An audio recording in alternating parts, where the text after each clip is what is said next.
Greetings, everyone. Welcome, welcome, welcome. I'm super excited to see everyone today.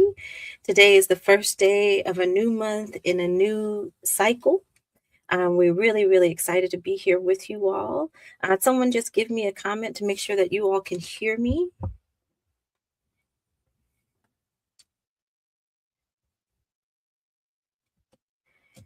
And also, if you would let me know where you're joining from.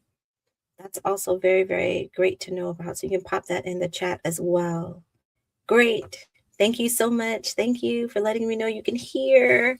Welcome, welcome. I see some people out here that I know. Hi, my peoples. How you been? How you been? So super excited to be here with you all today. I see BK, I see New York, I see Akron, Ohio, I see UK. Okay, all right. We are gathering from the Bahamas. Oh, Maris. I won't say that I won't say that I am jealous or envy you, but right now it's 6 degrees here in New York. So please get some of that sun for all of us. I see Berlin. Uptown is in the house. Hey, sis, how are you? Thank you all so much for joining us. Brooklyn, we are so excited to be here with you today. So, as many of you all know, we have been doing a series of workshops and opportunities to really help us facilitate uh, honoring the medicine of winter, but also honoring our own transitions that happen during this time. And so, in our last iteration of workshops that we did the 3-day rooted reset. Then we did the Sanctuary of She. Both of those were just amazing opportunities for us to work together. This was the next one that came to me, which was setting the path. And one of the reasons, hey, Deborah, I see you from Richmond, Virginia. One of the reasons why this particular workshop was really important for me is because, today is January 1st, 2026.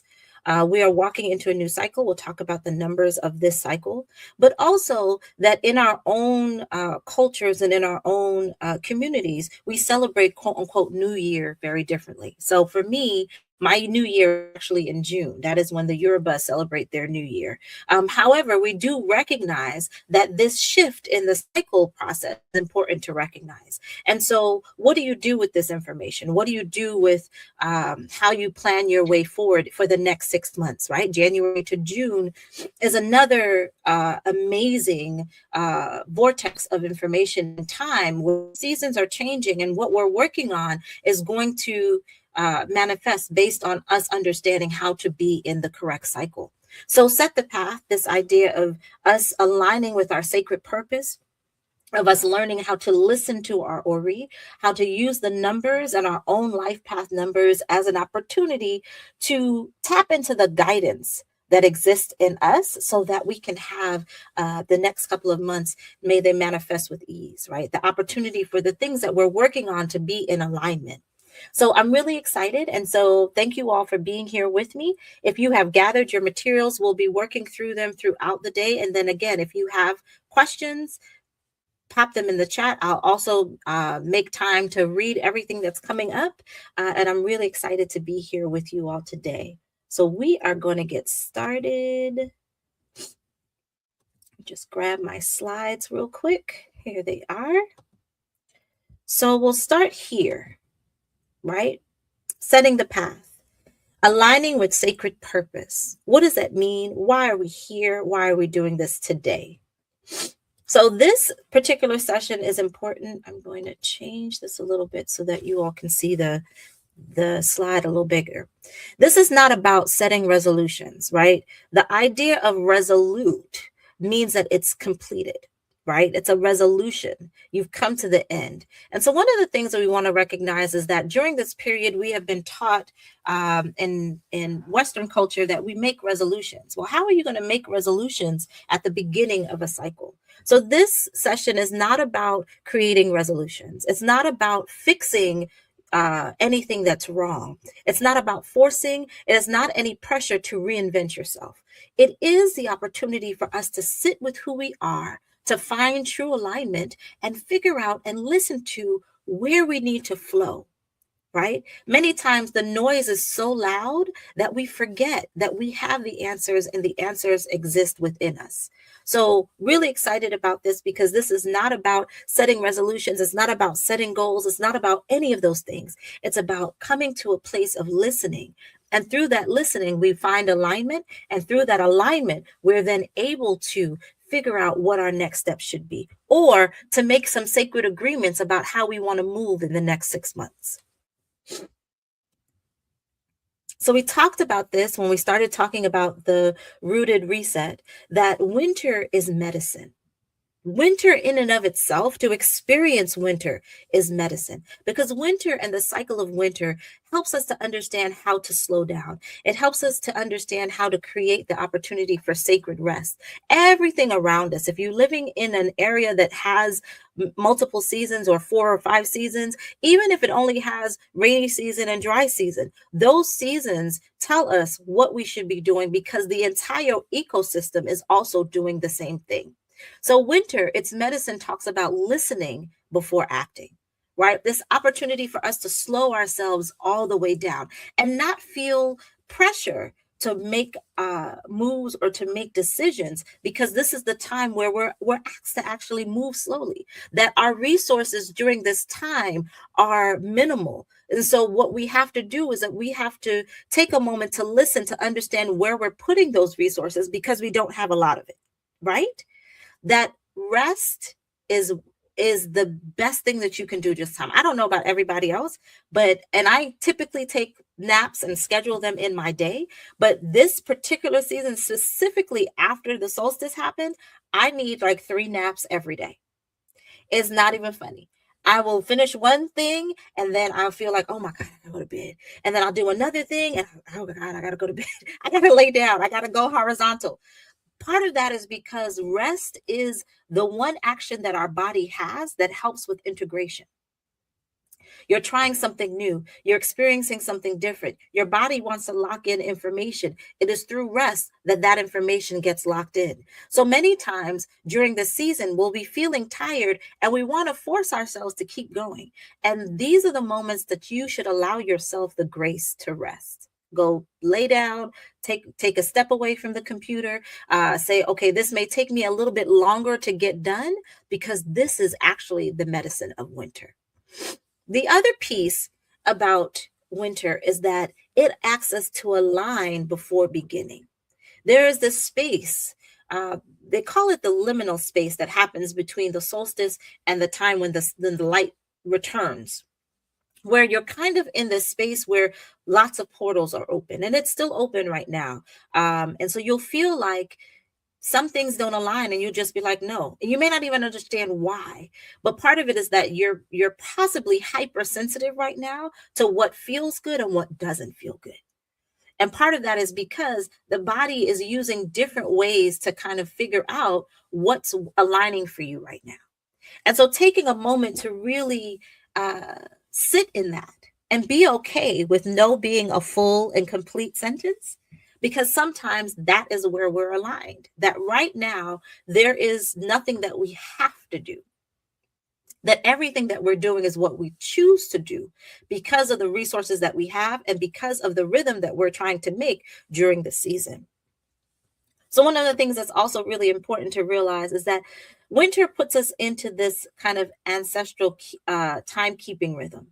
You'll find that you dream more during this time. You'll find that, again, you take more naps or rest in between activities. You'll find that you may feel that you're even isolating yourself because you actually don't feel like being around a lot of people. I joked the other day, I went outside to run some errands with my daughter for, I think, about 2 hours. Came back, that girl was on the couch asleep, like fast asleep. Literally, that was enough energy. We couldn't take any more energy. We were like, that's it. She took a nap, I laid down, and then I was able to do the next thing. So there's this rhythm that we get in this time, in this winter. And so I implore you to take a moment to find that rhythm, to slow yourself down, and to give yourself permission and grace to do so during this time. To not answer text back right away. I'm that person. I've developed a specific way of communicating. And so when people communicate with me, I like to respond to them 24 to 48 hours after they've said something to me. But that's been the way that I move just generally. However, in this season, it may take a little bit longer. You may get the response a day later. You may get it a couple of hours later, because I'm actually flowing in a different rhythm right now and I'm allowing myself to do so. So pay attention to the rhythm that you may be in. And even though it may feel like it's different than how you typically move, it could be that you're actually falling into the cycle of winter, that winter is allowing its medicine to begin to work on you. And it's going to work first on your body and then your mind and your spirit. So just be open to that. And trust me, as a person who does not like the cold, for me to talk about the medicine of winter really took some time for me to delve into it, to see like what is winter asking us to do? What happens? It's not just about it being cold and covering and we have to wear lots of layers, but there's something about what our bodies actually go through as we work in winter. And so it has to do with this idea of really slowing down and finding opportunities for sacred rest. So today we're going to talk about the role of our ori. And so in Yoruba culture, ori is our inner head and it holds the seat of our sacred purpose, right? This is our seat of consciousness. This is the sacred center of your being. It is the inner head that holds your highest knowing and deepest truth. This is the consciousness that met your destiny. This is what you chose before you came here on earth. And one of the things that's important for us to talk about when we talk about Ori is that one, where does it exist in our physical body? Two, how do we know when our Ori needs some attending to? So there are a couple of things. So our Ori exists in three specific places in our body: our head, our actual physical head. If you're looking at chakras, many times they talk about the crown chakra. So that would be your Ori. In Yoruba culture, we talk about the entire head being a holder of your Ori. Then you have your belly button. And your belly button is also connected to what we call our gut brain, right? So we have those who are new to us. Let me go through this really quickly before I continue with the places where Ori is found.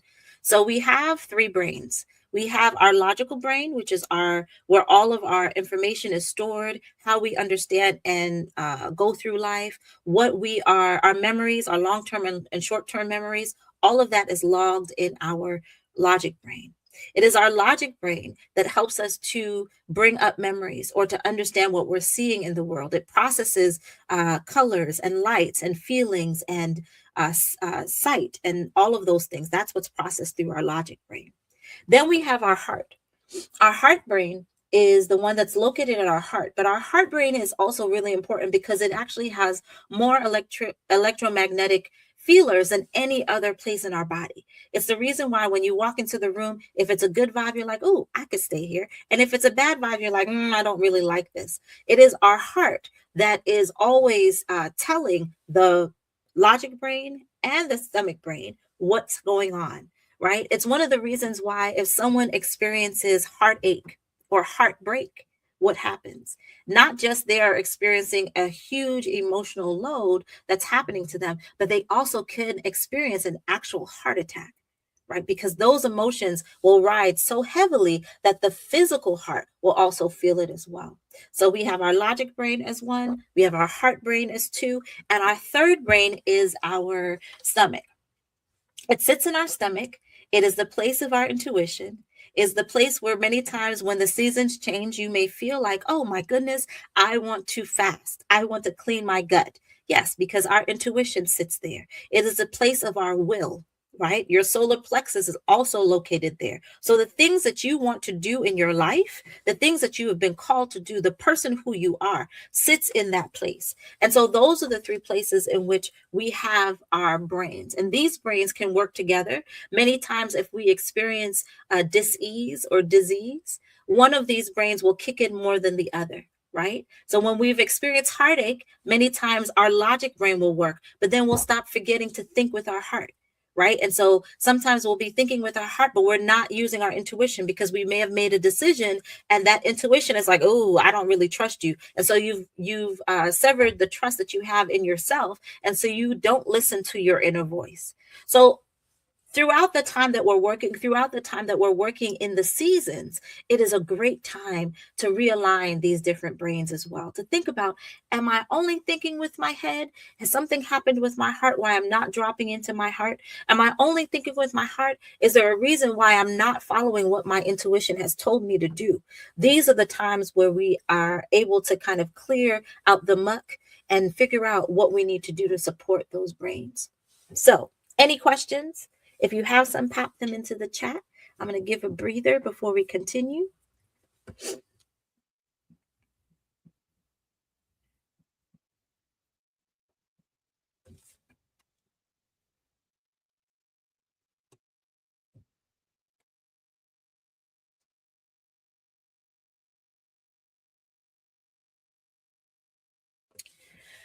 Great. If you have any questions, feel free to pop them in. So, going back to the role of Ori, right? Our Ori, our inner head, the place that holds our sacred purpose. So, it is the seat of our consciousness, and it exists in three different places in our bodies: our head, our actual head. Many people will say your crown chakra. So it's usually right here. If you could see on top of your head, you'll find it. It's usually on babies. You have a new baby and they have that soft spot. Is that soft spot also is a place where kind of to find the actual spot. Then you have in your belly, specifically your belly button. Again, we talked about the three brains. So that's attached to your intuition, right? The seat of who you are, your soul, your will, your willpower, your solar plexus. And then finally, you find them on the tops of your toes, right? On each foot. And part of that is because your Ori also grounds down to the earth and keeps you connected to the earth, but also connects you to your ancestral understandings. So these three places are where our Ori exists. And so one of the things to pay attention is that our Ori carries the blueprint of our purpose, right? You know when you're walking in purpose and you know when you're walking against it because it doesn't feel like you're walking in alignment, or things may become very difficult when you're trying to do this work. And so, one of the things to know that when you are walking in alignment, when you are walking in your purpose, many times it doesn't feel forced. Many times it doesn't feel like you're doing work. When you have people who say, "Oh, this doesn't even feel like work." Yeah, you're doing something that's aligned for who you are supposed to be. So one of the things to think about when when our sacred inner head needs some attention, some of the things that can happen to us is that we could feel foggy or unfocused. We may be having bad dreams. We may not remember things. You'll be trying to remember stuff and you're like, why can't I remember? Sometimes these are the times that it's reminding us that we need to give some attention to that inner consciousness of ourselves. We can feel as though we can actually feel pressure in the head. That's something that has happened to me before, where it's like, oh, it's time for me to appease my Ori because I literally will feel pressure. Sometimes I will get headaches. I can't tell you the last time I've had a headache, but I will get headaches or pains in my head and I will know, okay, it's time for me to do that. So these are the things to pay attention to. Again, especially in the season of winter that has asked us to slow down and asked us to listen. Not to listen to what's happening outside of ourselves, but to listen to what's happening inside, right? The things that we may not typically jump up and think about are coming to us in messages in many different ways. Again, coming to you in your dreams, coming to you in your sleep, which is the reason why you may have more rest periods during this time than any other time in any other season.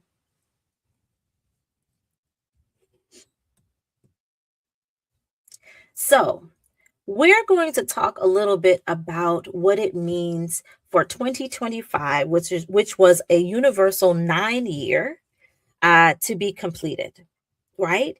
Nine is that's the ending of a cycle. And so many of you may feel like, whoo, 2025. I know a lot of us would be like, this one almost took us out. It was serious, right? 2025 carries this vibration of completion. And so release and being able to really release anything that no longer serves you, any mindsets that no longer serve you, honor what came to fruition, and being able to really listen to what wants to stay and what wants to fall away. There have been some natural endings that have happened for you. It could be cycles, it could be friendships, it could be patterns that all of a sudden, without effort, they kind of dropped off. So we want to think a little bit about what we're releasing during this time. What are the things that naturally ended? What wisdom are we able to carry forward? And making sure that in this time, we're thinking about what we call the harvest energy. So we've done all this work already. We've done the prayers, we've done the release ceremonies, we've done the baths. Okay, what's remaining and why is it remaining? And what actually left, and acknowledging what has left. So I want you to take a couple of minutes to pull out your journal. And we're going to take maybe about 3 to 5 minutes to talk about what I want you to write about what naturally ended for you, What am I releasing with gratitude? These are things that I'm honoring because they've left, and I'm finding more space because I've allowed them to release. And then what are the one or two things that you're going to carry forward? Be there strengths that you learned about yourself, be there practices that you're like, I'm going to continue to do that. So take a moment to pull out your journal. Again, what has naturally ended? What am I releasing with gratitude? Like this was time for it to be released. And sometimes releasing is not rejection, it's just this opportunity to make space, right? We can't hold on to everything and then still think we have capacity to hold more. So if this is 2026, we're talking about this being a more year, then what do we have to release in order for us to have space to hold? So let's go ahead and journal. I'm going to put on a little bit of music.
So, if you would like to share, please feel free to pop it into the chat. I will also share some of the things that naturally ended this year were job opportunities that were not aligned with my true purpose. They were friendships that lacked accountability and reciprocity. One of the strengths that I learned this year was that resilience is the ability to show up for yourself and for others, no matter what is going on in your everyday existence. And so being able to do that and see that through everything this year has been not just very rewarding, but I think has created a different muscle in my understanding of myself. And then what wisdom am I carrying forward? I am enough. My gifts will make space for me, and that love and reciprocity is the true currency. So, that is a little bit about what I journaled about. If you would like to share what you may have journaled about or something that stood out for you, feel free to pop it in the chat. I'll give us a couple of minutes before we move forward.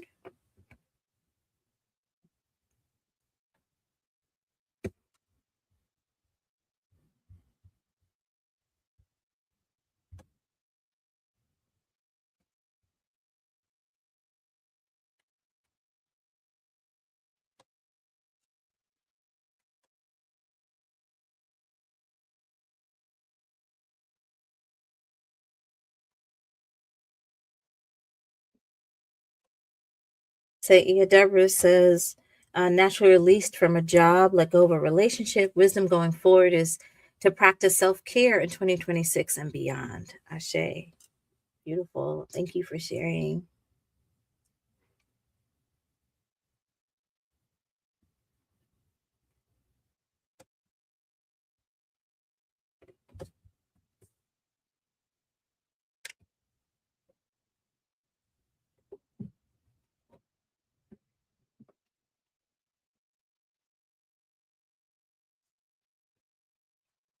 See if anyone else wants to share before we move forward.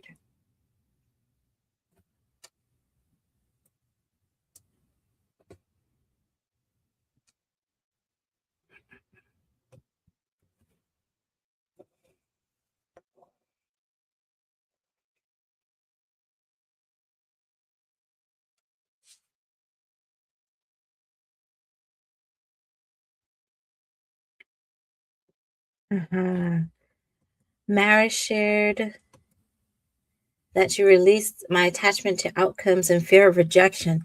That is so big, right? I actually, that happened a lot for me this year as well. Thinking about what could happen, right? But you don't have a blueprint for what could happen, and then trying it and putting yourself out there and realizing it's the best thing you could have ever done. That is such an amazing thing. Thank you for sharing, Maris. I see that Jackie shares, I learned a lot about myself, things that were hidden from me I never knew about, discovering me. That's amazing. Darrell says, walked away from a situation that was no longer serving you, Shay, and embracing the courage to choose me. Mara shares, I was reminded of the wisdom that I change the lives of everyone I meet. Yes, you do. You do.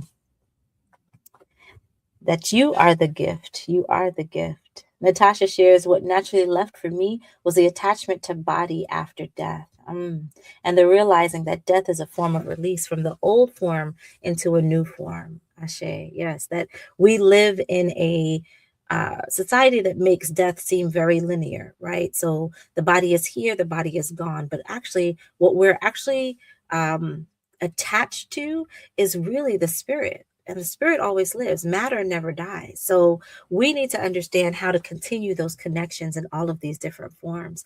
Thank you for sharing, Natasha. Kimberly shares that her day naturally fell off 5 weeks after receiving it. After quite some time, sorry, I was able to get it and my e-file washed, but they have since been lost in the mail. Oh, so I'm sitting with what it means for me, what it meant to stay, what it meant to keep, and am I willing to release with gratitude my time in New York? I'm ready for more. Yeah, sometimes change of scenery is a part of, where we have trailed, where we have created bonds, sometimes it's time for us to move. And so that movement is really important. Thanks for sharing, Kimberly. Lana shares, I completed a degree this year with the help of Maris. Hey, Dr. Jones. Mostly I released a relationship to ask for approval from institutions, to be beholden to them. I release with gratitude what I could learn from these institutions, that I too, in fact, offer original ideas. Absolutely. And congratulations on completing your degree. And then Natasha says, I'm releasing any traumas trapped into my being so that I can be free.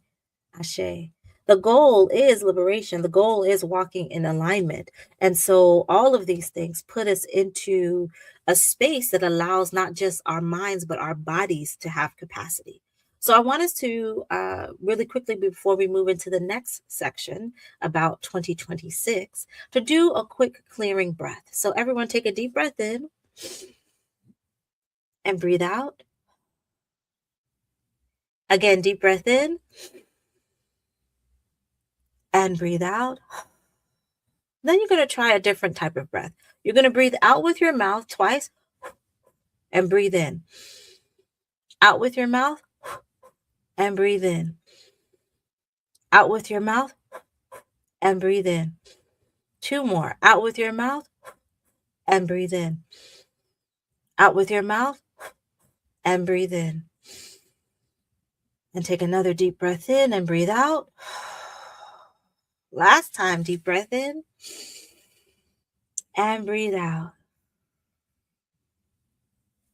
And so that was an opportunity for us to not just clear the energy that may be coming as we are reflecting on these things, but also what that breath is called is the ability to quantum leap in your breath. So you may have noticed that as you breathe out first and then breathe in, you felt like you had more capacity. And so that is a part of that breathing exercises, to feel in the body having the ability to have more capacity. And so hopefully you all are feeling great. I know that I am very much awake now. And so we're going to continue moving forward. So 2026 is a universal year one. And what do we mean by that? If you add up the month, the day, and the year, you end up at one. And so one is the number of new cycles of initiation and direction, right? It is this idea of aligning with beginnings, fresh directions, letting go of the past, seeing clarity in your intentions and the tones that you set for the other months and the other cycles that are coming up. That this actual month, this actually time is that time that we begin to set new, become not set, but become aligned with things that we need to do moving forward. So there is an awareness with this particular year or this particular year and this particular cycle, because it is beginning a new cycle. This is really important because it's not about again, we talked about it at the very beginning. We're not choosing to make resolutions. We're not choosing to set goals. We're actually choosing to align and being able to take this time to listen. Listen to the information that our spirit is giving us. Listen to the information that our bodies are giving us. Listen to the information that our ancestors are giving us. Listen to the information that winter is giving us so that we can be in alignment. And so this is the fun of coming into a new cycle. I am truly, truly excited because I feel like the last 9 years have been everything that you can think of has happened. Some of it, yeah, I probably could have avoided if I had paid attention to it. And some of it was just the learning. And so I'm grateful for the learning and telling the universe and creator and all of my spirit guides, like, I got it. I don't need that lesson again. Thank you. Right? And being in gratitude for that time. So this is that new cycle to think about, well, what do I need to align with? What have I been holding back on? What have I been negating because I thought that something else was more important than what is important for me? And that this is that time to set and be a part of those intentions. So one of the things I love to do when we talk about numbers, okay, we in the universe we have sacred geometry. We have it in everything that we do. For example, I don't know if many of you all know, but turtles were actually are actually our first calendars. So when you think about the divine feminine, you think about winter, then you think about a turtle, and you look at a turtle's back. The turtle has the 13 calendars with 28 days, which was faceted after the moon. So there are 13 moon cycles. Usually, a woman has 28 days, 29 days in their cycle when they're having their menses. And so that also is connected to the moon and the way that the moon actually moves. So we have very specific things that have happened in the numbers that we see, and we see them in nature, we see them in sacred geometry. But I also want us to take a moment to look at our own life path numerology. This is an opportunity for us to think about how do these numbers begin to reflect who I am and how I show up in the world? And why is it important to take this as information that can help to guide me in what I'm getting ready to do? So, if you haven't done your life path number before, it's very, very simple to calculate. You'll take your birth date. So, my birth date is August 1st, 1980. I'll take my full birth date and I'll take all of the numbers. And what I'm going to do is I'm going to add all the numbers up until I come to a single digit. The only catch is that if you end with 11 or 22, those are master numbers, so you can keep them. You're not going to have to make them go down to one digit. So take a minute right now to add your numbers together. Again, your birth month, your birthday, and the year. And so you're going to total it all together, and then you're going to come to a single digit. And once you come to the single digit, I want you to put it into the chat.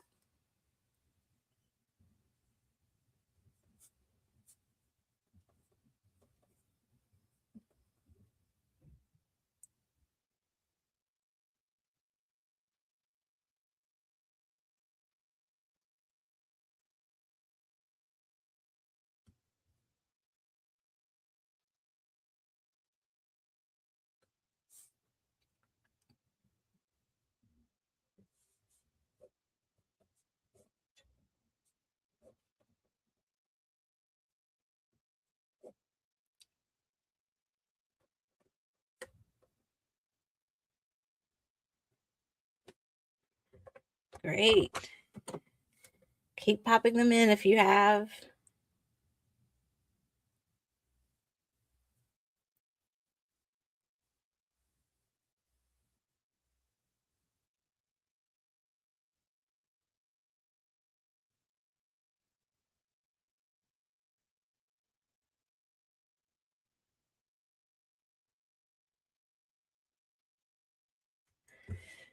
Great.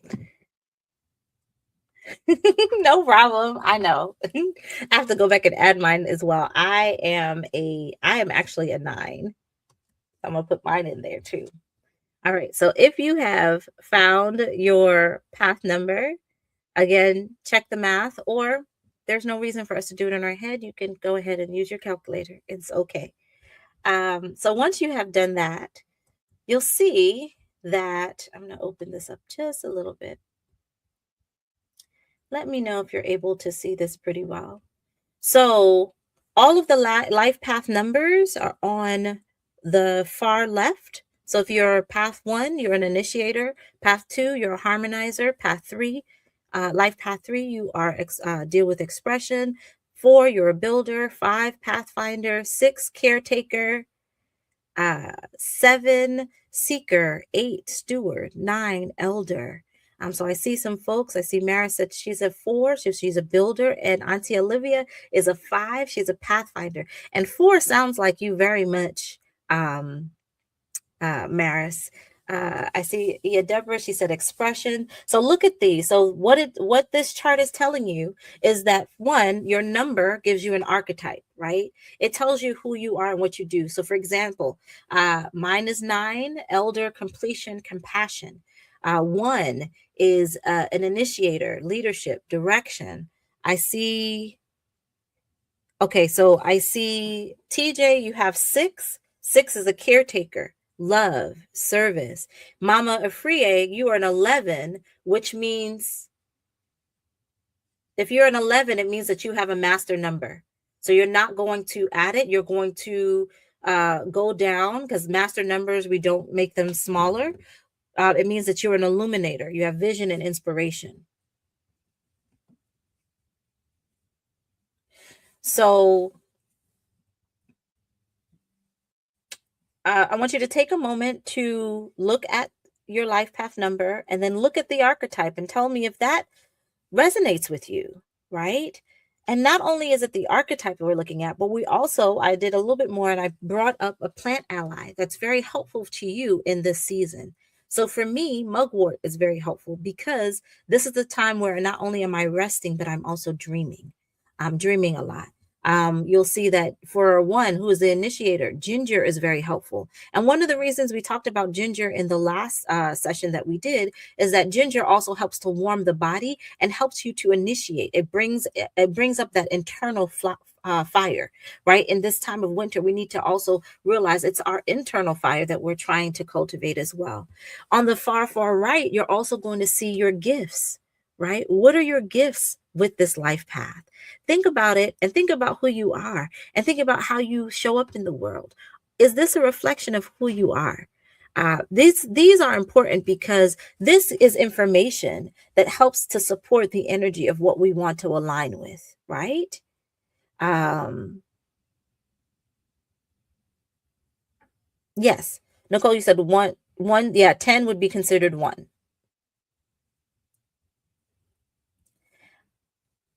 Someone who has five, so five is a pathfinder, freedom, adaptability. One of your allies is lemon balm, and it talks about your gifts being flexibility and adventure. So take a moment. You're most welcome. So take a moment. I'm also going to, after this session, send this out to you all just so that you have it. But this is really what we call our tools, right?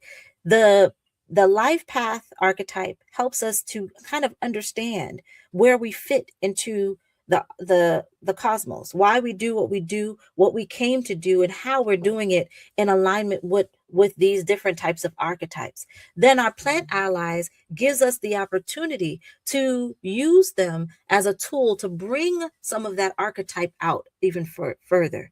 And part of the archetype are these gifts that we have, how we see ourselves in the world, how we show up in the world. Also, in moments of time where we may need some more courage, right? As number one is the initiator, leadership and direction, that also taking ginger will help us to have courage and to build momentum. That it is a gift, but sometimes we need to be motivated to bring that gift forward. So these are the ways in which we can use these life path numbers and these life path information as a tool to really anchor the wisdom of our own understanding, right? So our plant allies help us to embody. And then as we begin to talk about Ori, we are able to then set intentions, right? That are in alignment with who we are.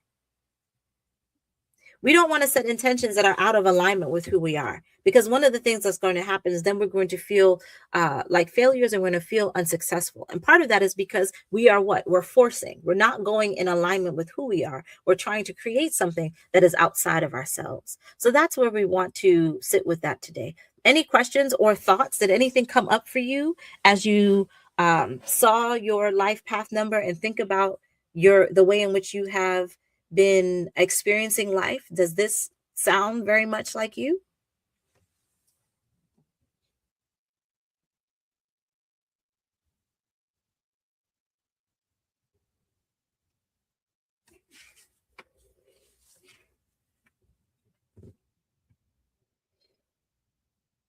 Or taking it even a step further, how has this information helped you to reflect on the year that you may have just had and the year that you're hoping to begin? Mama Freya says, yes. Okay. You're a 3. Mm-hmm. Exactly like you, even though you try to minimize. Thank you for sharing that, Natasha. Yeah. Really thinking about how that resonates, right? Yeah. It's important that it resonates. Thanks for sharing, Kimberly. Maris says vetiver was one of the first plants I ever worked with as a teenager. I definitely identify with the qualities of a 4. Mm-hmm. Mm-hmm. What is the gift for 9? 9 is vision and release. Bianca asks, what is the gifts for 9? Vision and release. That one is mine as well.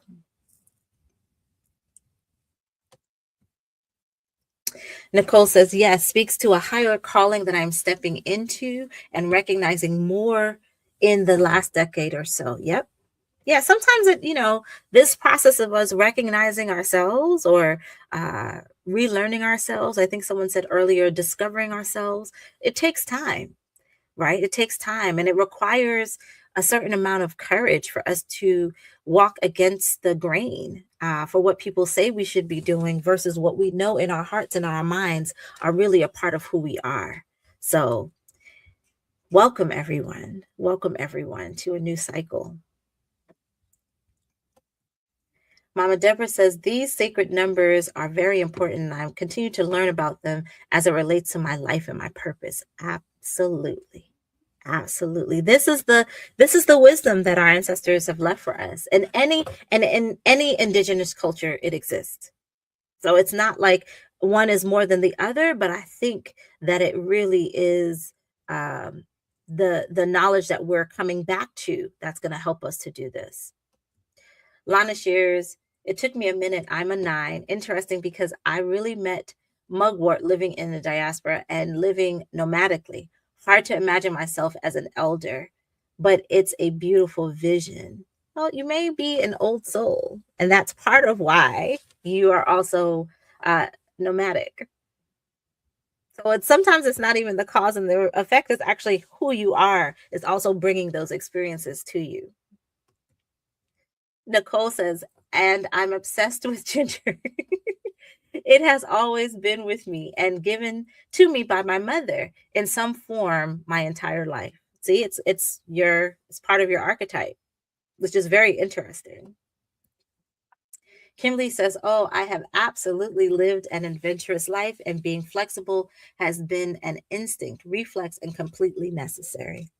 Yeah, it's interesting how these archetypes and reflecting on these archetypes, especially at the beginning of a new cycle, helps us again to be in alignment, to think about what are the things that we're doing, to think about what are the things that we're holding, and to think about the things that we want to manifest in this season. Thank you all for sharing. It always fascinates me to see what life path numbers, and then thinking about those of you who I know, and then seeing your life path numbers and thinking about your personalities. I'm like, yep, they match. So it's really beautiful to see this because this again is information, right? We have information in all of these things. As I share, when we look at a plant, it's the same thing. The plant isn't just giving you information. It's not just there, right? The color is telling us something, where it grows is telling us something, the way that it's shaped is telling us something. These numbers and these archetypes also do the same thing, right? With this archetype, it gives us information. With this information, we can make decisions that keep us in alignment with our destiny. All right.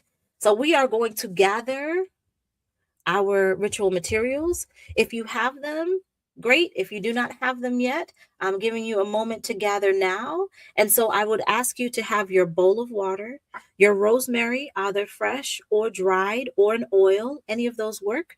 You can light a candle, and I would like you to cover your head. And so once you have done all of those things, I would like you to write in the chat, I am ready, and then we will begin our process. I'm moving my things around a little bit.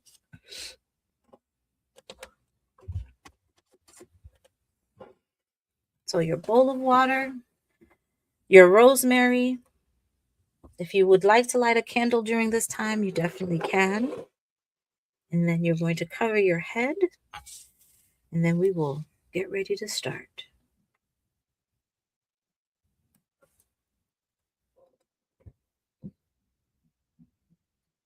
No, the herbs aren't going to go into the water yet. So we'll do a process of putting them in there. So you can keep everything separate for now. Thank you for asking, Maris.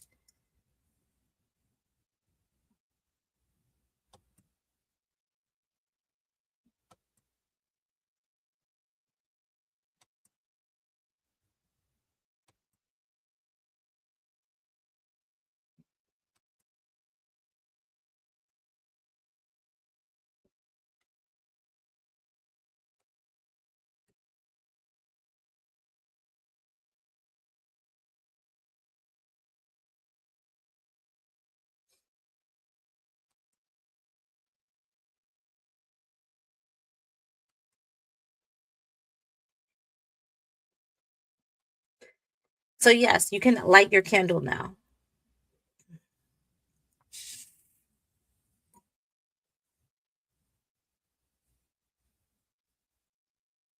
Great.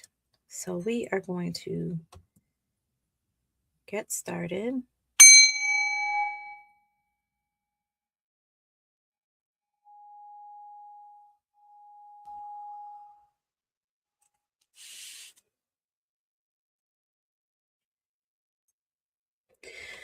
So we're going to begin first with our rosemary.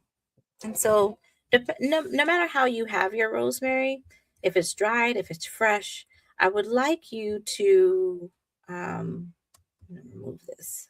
That way I can just be with you guys.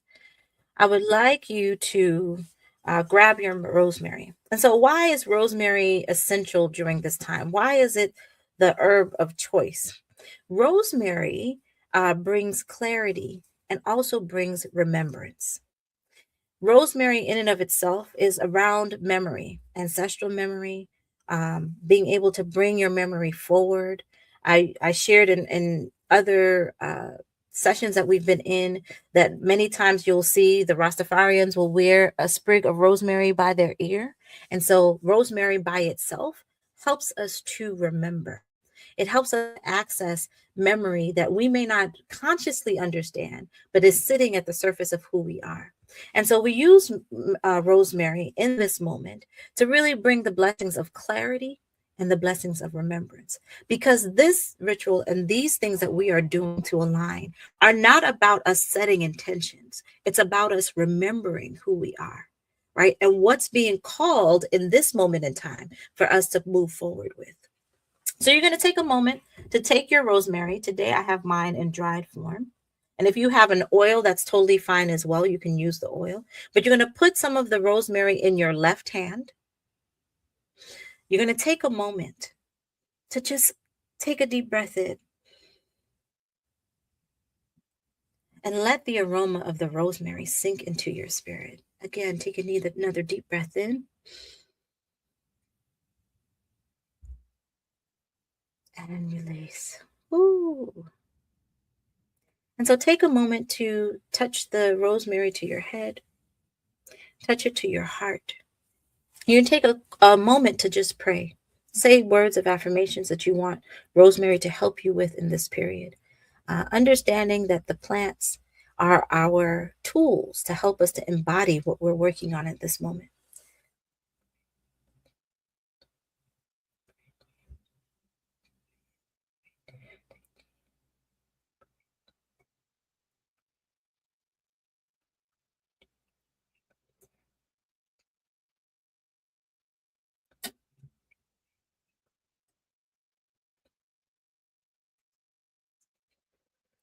And once you've finished praying, you again take a deep breath in and breathe out. If you're using fresh rosemary or dried rosemary, you're going to do what I call muddle the herb a little bit. So you're going to put it between your hands and you're going to rub it together. You can do that over your water, your bowl of water, just in case some of it slips out of your hands. It can just naturally go into the bowl. Continue taking sniffs of the water. Sniffs of the rosemary. Sorry. Muddle it a little bit more, and then you're going to allow it to drop into your water, your bowl of water. Once it has dropped into your bowl of water, you're going to take your finger and you're going to circle the water 7 times, going counterclockwise.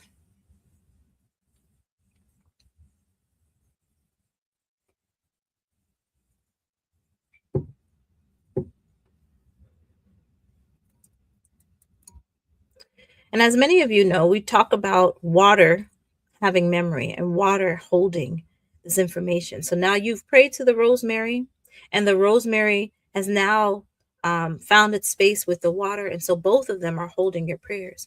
And so you're also going to take a moment now to put your hands over your bowl and say a prayer to water, for it to embody who you are, for this water to embody your memory, and for it to set you into a place where you are able to set good intentions for this new cycle.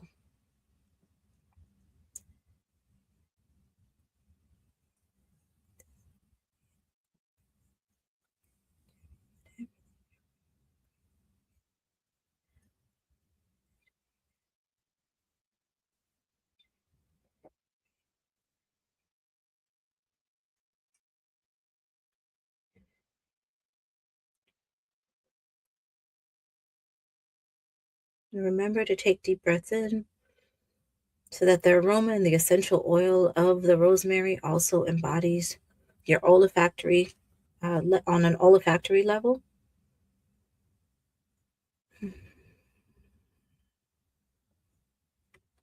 And once you have completed your prayer to the water, we're going to use this water to first anoint ourselves, and then we're going to go into a space of listening.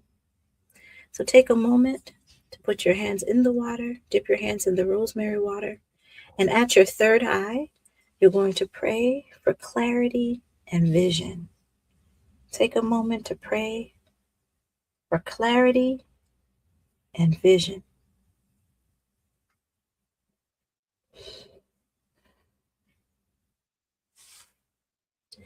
And then we will go over our heart. We'll pray for alignment of our desires, that all of our desires in this moment, in this time, in this season are aligned.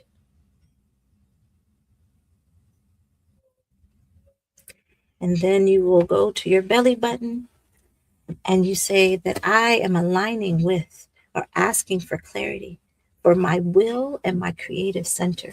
That during this season, I am cultivating my creativity. I'm cultivating the season of rest and creativity. And finally, you will do your feet. And on your feet, you will ask for grounding and opening the path ahead. Grounding and opening the path ahead.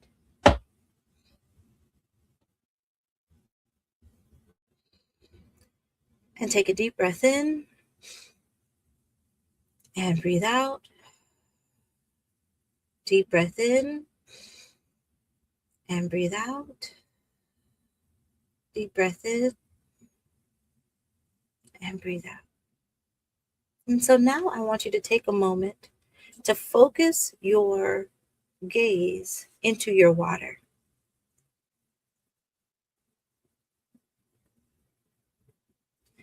To take a moment to not allow any of the outside noise to stop you from being able to be focused in this moment.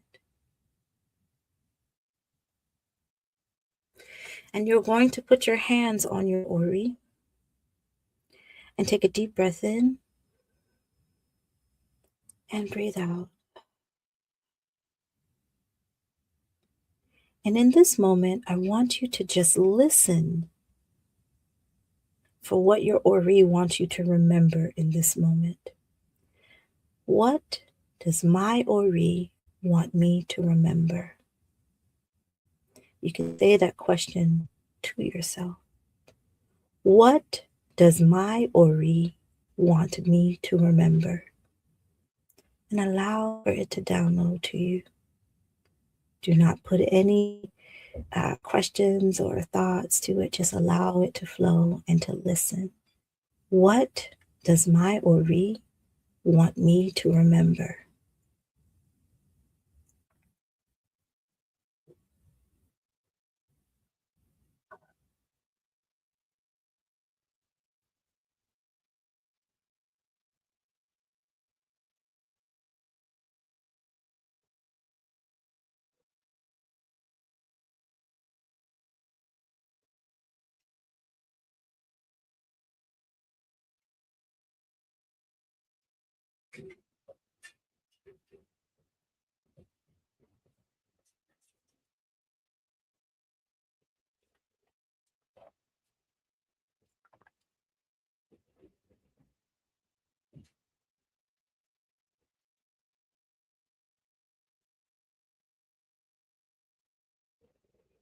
And take a deep breath in And breathe out. Give yourself a hug.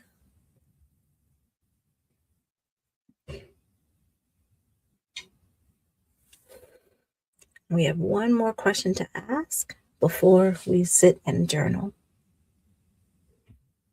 And hold your Ori again.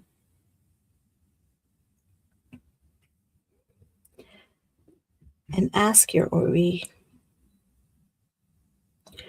what does alignment look like for me in 2020? What does alignment look like for me in 2026? Listen for the explanation or see if the vision comes to you. What does it look like? What does alignment look like for me in 2026? The Ori knows, so it's going to bring it to you either through words or through visions, through symbols. Allow yourself to be open to receive.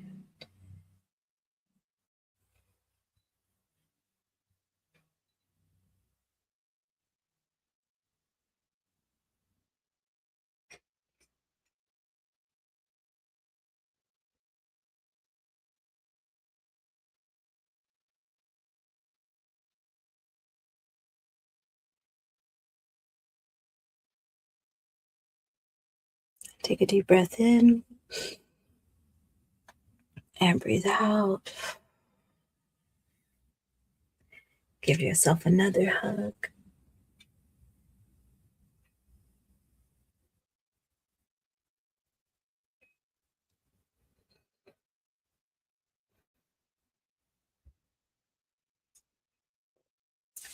And when you are ready, take out your journal and see if you can put to paper what came forth for you. So your first question is, what does your Ori want you to remember? What does alignment in 2026 look like for me?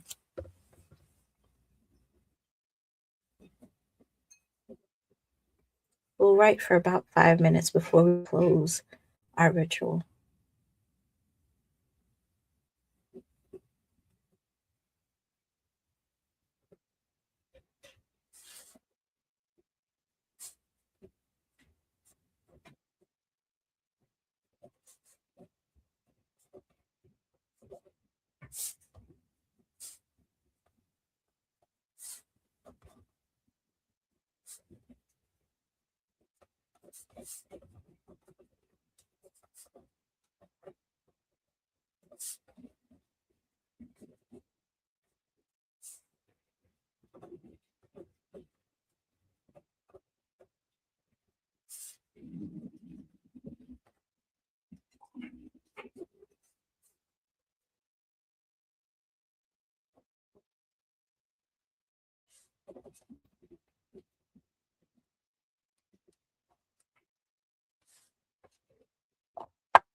And take a couple more minutes, a minute or two, sorry.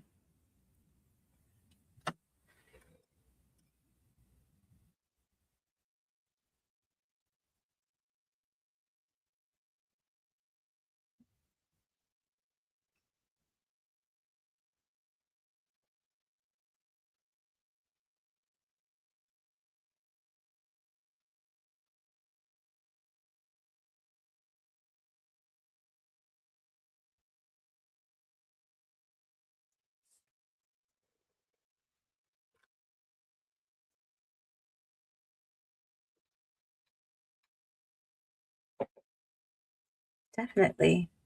So your first question is, what does Ori want me to remember? That was the first one that we did when we were holding our head. And so you may have gotten questions, words, thoughts. And then the second one is, what does alignment look like for me in 2026?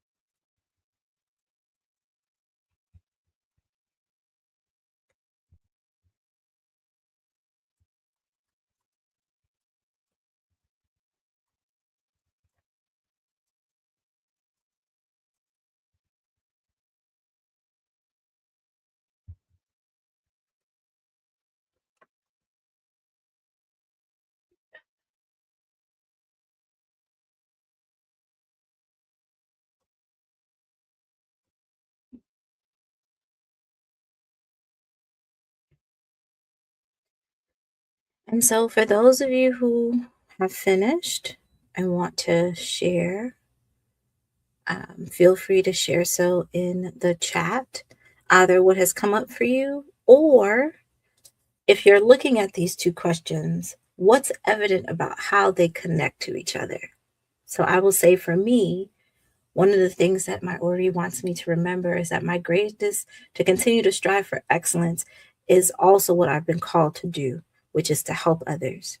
And then when I asked Ori for, what alignment looked like for me in 2026, and all of the visions that I got were being in front of people, either lecturing or helping or doing some kind of workshop in different spaces in different countries, and then also me seeing myself in my quiet time.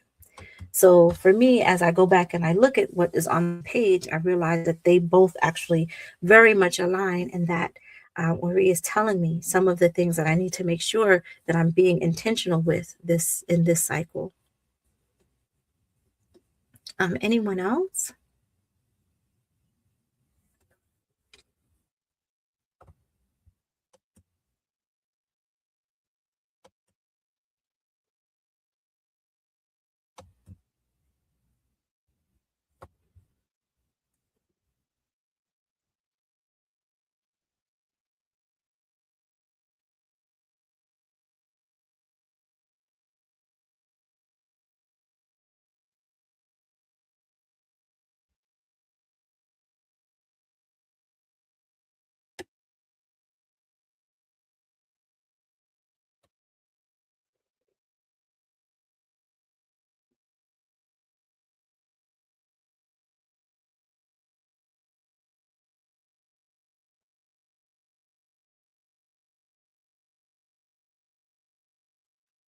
Does anybody? Oh, I see it coming out. Mia Deborah says, my Ori says, I am loved. Ori says, love of self and community. Mm-hmm. Mm-hmm.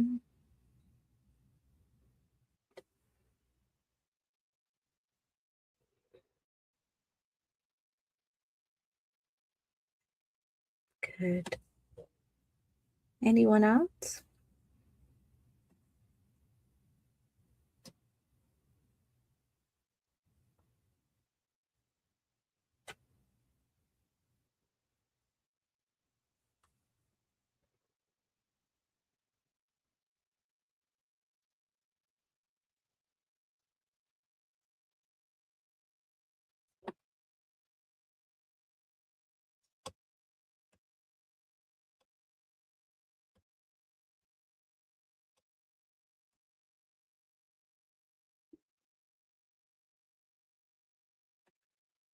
Or something that was significant in doing this part of the exercise?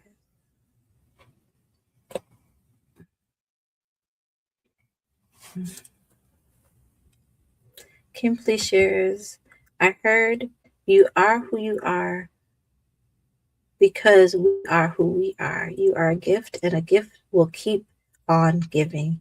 You are the original version. My vision was quite abstract, too much to type, but the word that landed was Oshun. Okay, that is very helpful. TJ shares, my Ori wanted me to remember that not only have I been here before, but I often ask this question a lot and didn't realize it was directed to my Ori. Visions were not clear, but the message felt like my Ori was showing me there is a path laid out that requires follow through. Thank you for sharing, TJ. Mara shares, my Ori says the cycle of life is a circle. Elders become ancestors for ancestors to become children whose purpose is in service to the entire lineage. Shay. And Nicole shares, my Ori says, to remember my elders and ancestor gifts. I am strong, I have fire and passion. Ashe. Beautiful.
Greetings, everyone. Apologies.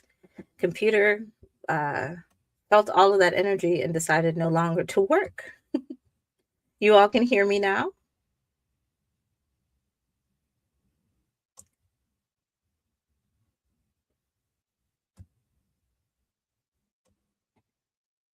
Okay, wonderful. Apologies about that. I see a couple more sharings in here. Natasha says, my Ori wants me to remember that I am already wealthy, and that wealth may not look the way that you would expect it to, but I am rich. My Ori wants me to remember that I am connected to brightness and the world's beauty, which is nature.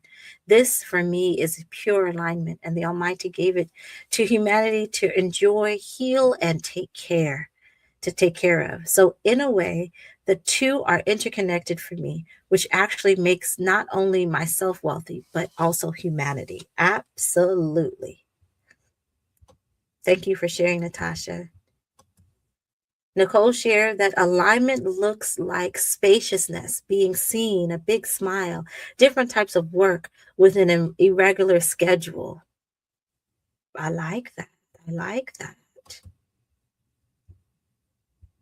Yeah, that was very beautiful, Natasha. Thank you for sharing. Thank you all for sharing. Thank you all for being here. So, I would like to close our ritual with breath, and then we're going to go on to one more reflection, and then we will be good for today. Okay? So, take a moment to take a deep breath in and breathe out. Deep breath in and breathe out. Last time, deep breath in and breathe out. And take a moment to place your hands on your ori and just give a short words of gratitude. My ori, I am grateful for the visions, for the alignment, for the opportunity to see myself today. For me, as I enter this new cycle, I pray that you will always help me to remember. May I always remember who I am. Give thanks. And take another deep breath in and breathe out.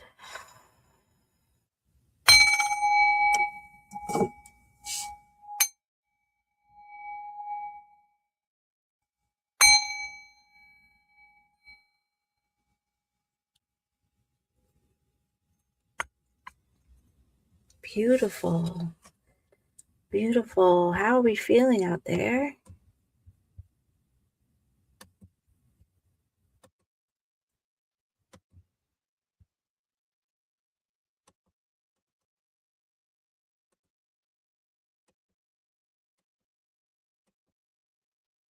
This awesome. Thank you, Jackie.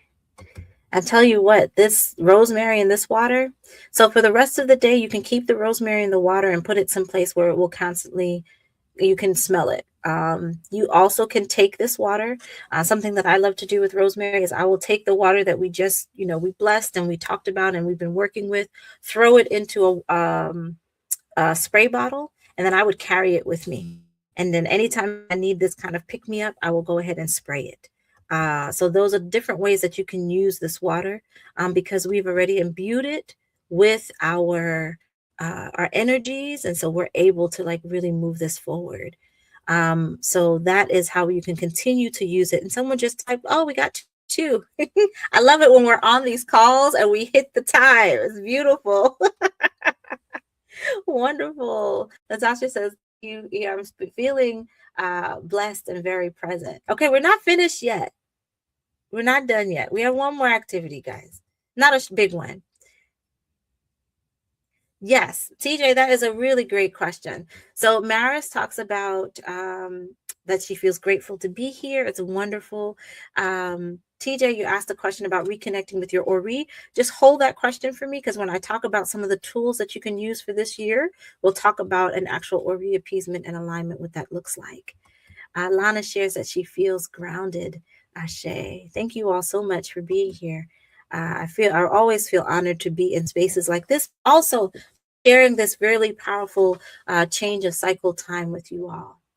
So we are going to do one more thing. And so, as I shared at the very beginning, that we aren't going to create resolution. We're not even going to create, we're not even going to talk about creating intentions. We're going to create agreements, Ori aligned agreements. So think about the vision that you had. Think about the question, what your Ori wants you to remember. Think about what does alignment look like for you? And I want you to write 1 to 2, again, 1 to 2, what we call Ori aligned agreements, right? The other, what you see here are examples. Walk in right timing, move with clarity and care, trust inner direction. These are Ori aligned agreements that will help you to, your one liners that you need sometimes in order to remember what you're doing. So I want you to take a few minutes right now, just 2 or 3 minutes, to come up with 1 or 2 Ori aligned agreements.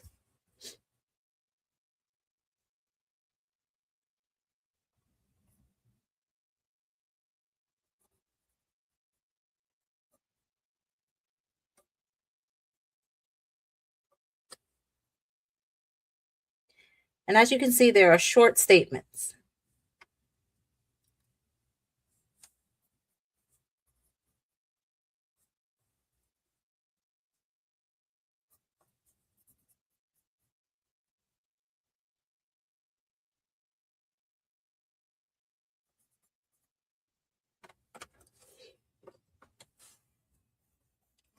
And one of the other things that'll happen is while you're trying to do this, your Ori will tell you when you've gone too far. So I tried to write a second statement and it was like, nope, just one. So write your statement. You may start with the action and then put I will, or I am, or I will embody, uh, I will embrace. These are all action words. As we say, love is an action, it's a verb. It requires you to put a word in there that will do so. So take about 30 more seconds. And then if you have your agreement, if you would pop it in the chat, that would be great.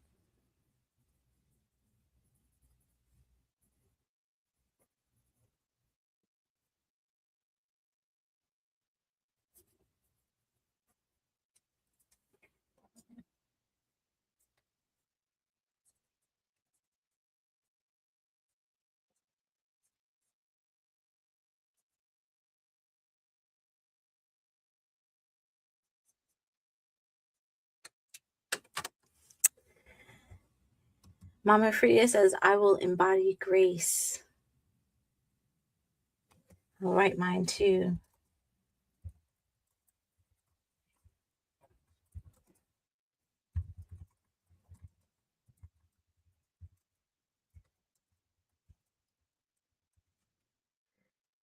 So mine was, I will embody rest as a practice in resilience.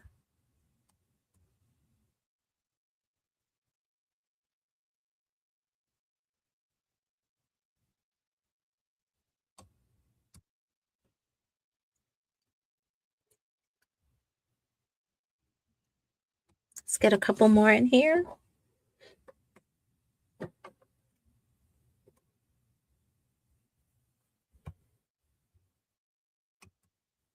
Mara shares, I honor my gifts. I walk in divine timing. Shay.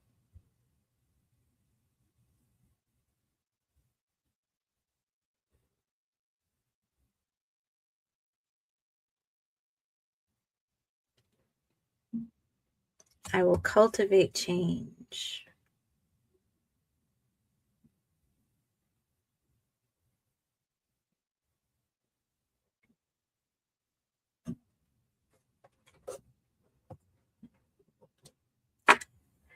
Again, this is a practice of not forcing, but allowing yourself to be in alignment.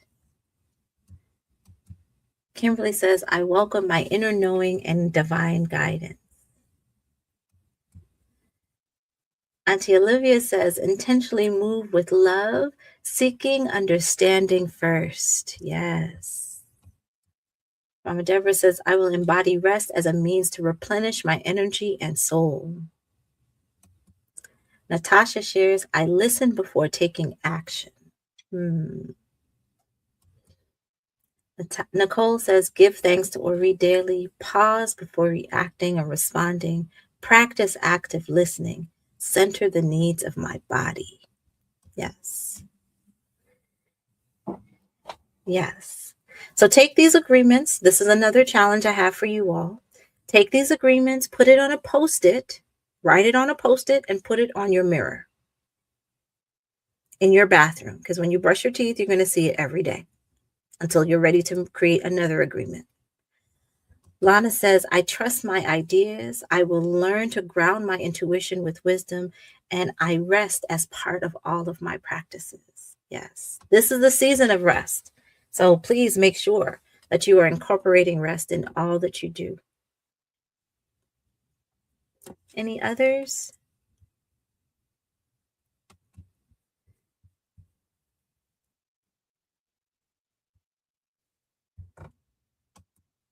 TJ shares, I will go where I am called, wanted. I devote myself to the divine plan. Ashe.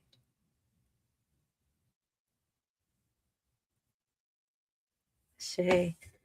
Thank you all for sharing. So again, keep these intentions, these Ori aligned agreements that you have, and the process that we went through with using the water, anointing ourselves, you can do that at any time. You can do it with just water. You can do it with another herb. You can do it with the herb that's connected to your life path.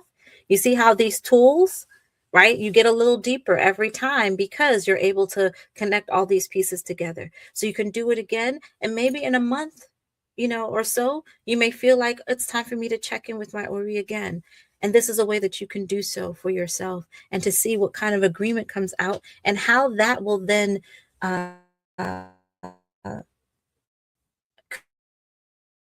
create the opportunity for how you're moving in the world.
Greetings, everyone. Can you hear me now? It is the energy of this work. So it's probably telling us it's time for us to go take a nap. No worries. Thank you all so much for being here. We are going to just close out. Well, one of the things I did want to share, I believe that TJ had asked a question about what are the things that we can use and some of the tools that we have in this season. So there are about two or tools that we have we can use during this season. One is our flower essences. As many of you all know, let me just get to that slide really quickly. Sorry. So all the things we did. Yep, nap time. I'm telling you. You only got to tell me once. I'm very clear when spirit starts moving like this. So a couple of things that we can use to align for 2026, some of our tools. Again, those of you all know we have our Soul Soil Collective. This is a monthly membership that allows us to kind of go deeper into this work. This month, January, we spend time on Ori and we spend time on our divine purpose and looking at how that aligns, using flower essences as an opportunity to really bring those things forward and being able to create parts of our own life plans with it. So those of you who are part of the collective, look out for an email. You'll be getting our schedule and some of the things that we'll be working on for this month. Then you can have your own personal or reappeasement. There are some people in the chat who have done this appeasement with me before, and those who have not. Really, it is a ceremony that we do in Yoruba practice that allows us to what we call appease our Ori or give offerings to our Ori and allow for any cloudiness, any unfocusing, any things that are coming up for us that seem to be out of alignment to be moved. And so this is one of the practices that we do, one of the ceremonies that we do. Interestingly enough, in Yoruba culture, as a priest, we do many of our own appeasements ourselves. We go to our Orisha, we go to Ifa, we go to all of the different things. But our Ori is the one thing that we cannot do ourselves, that someone else has to do for you. Someone else has to say the prayer. Someone else has to help with the appeasement. So Ori appeasements is something else that you can do. And then we also have our divination, our reading of the year, which this just helps us to kind of understand what's going on for the year, what things we need to be mindful of, what kind of energies are we walking with. Again, the same thing with your life path number. These are things that kind of help, gives you information of how you can move and how you can continue to conduct your work in this year. Nicole says, yes, you're a loving divine mother essence. So there are quite a few folks who are on here who have had our flower essences before. As you all know, the Divine Collection is the one that we are mainly using at this time. And it is a 13 essence, about to be 14 essence collection that looks at the alignment of different types of things that we're looking to embody, and the flowers that can help us with that, but also is guided by the Orisha. As an Orisha practitioner, part of my work has been to figure out how we can help people to embody. So, for example, Eshu is not just the gatekeeper, he's not just the messenger, but he is the embodiment of courage, right? When we choose courageously to walk the path of our destiny, he then helps all of the other blessings to move forward. So how do we deal with courage? How do we deal with truth? And so there's an essence called truth that we use when it's time for us to do that work. So also to let you all know that when we are working with the Soul Soil Collective, you are also going to be working with a flower essence each month. So that's the other way in which we're embodying these principles. So TJ, I hope that I answered your question, but if you have more questions, please feel free to hit me up and we can definitely make some arrangements. But these are the offerings that we have at this time, and that there will be more. Each month I will do my best to offer a free offering to community, and then it will have additional workshops that you can do to continue to deepen your experience. And so we are going to get ready to close. Yes. And as Mama Deborah said, nap time. It's time for everyone to take a nap. Which is also another indication of this work. When you do this work, many times you will feel sleepy or tired, and it's okay to rest, because rest is the way in which integration occurs. You're not going to be able to integrate your understanding, your feelings, or anything like that unless you take that break of resting. So please do not try and force yourself on this day. There's no need to stay up late, stay up right now and make the black eyed peas. You could make the black eyed peas a little bit later. It is okay to take a break and then come back a little bit later in your day and do so. So I want to share this closing blessing with you. May your Ori walk before you. May your steps meet their season, and may what is not yours fall away with ease. May your Ori walk before you. May your steps meet you in this season, and may what is not for you fall away with great ease. This is the beginning of a new cycle. This is the beginning of the initiation of one. So take the wisdom that you know of yourself and apply it. It is going to be a magnificent winter. And trust me, y'all know I don't like cold, but this winter feels very different to me because we've used different tools to get ourselves ready, to begin to cultivate what we want to bring into the next season. This is the time to plant the seeds. This is the time to take care of you. This is the time to give yourself grace. This is the time where we get to experience sacred rest. Thank each and every one of you for being here with us today.